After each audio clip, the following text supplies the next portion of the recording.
ඔබට පුළුවනිද තනිකම අර්ථ දක්වන්න? තනිකම කියලා කියන්නේ මොකක්ද ඇත්තටම?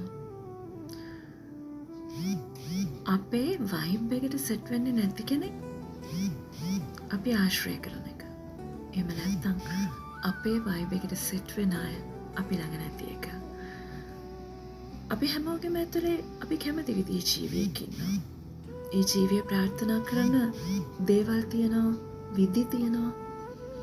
උදාහරණයක් හැටියට ගත්තොත් අපි ළඟදි කියවපු පොතක් ගැන, ඒ පොතේ තියෙන රසය ගැන කතා කරන්න කෙනෙක් අපේ ජීවිතය ඇතුලේ නැත්තම්, ඒ වගේම ළඟදි බලපු ෆිල්ම් එකක් ගැන, ඒකේ තිබ්බ ලස්සන රොමැන්ටික් සීන් එකක් ගැන හැඟීම් බෙදා ගන්න කෙනෙක් අපේ ජීවිතේ නැත්තම්, ඒ ඔක්කොම පැත්තකින් තියමු.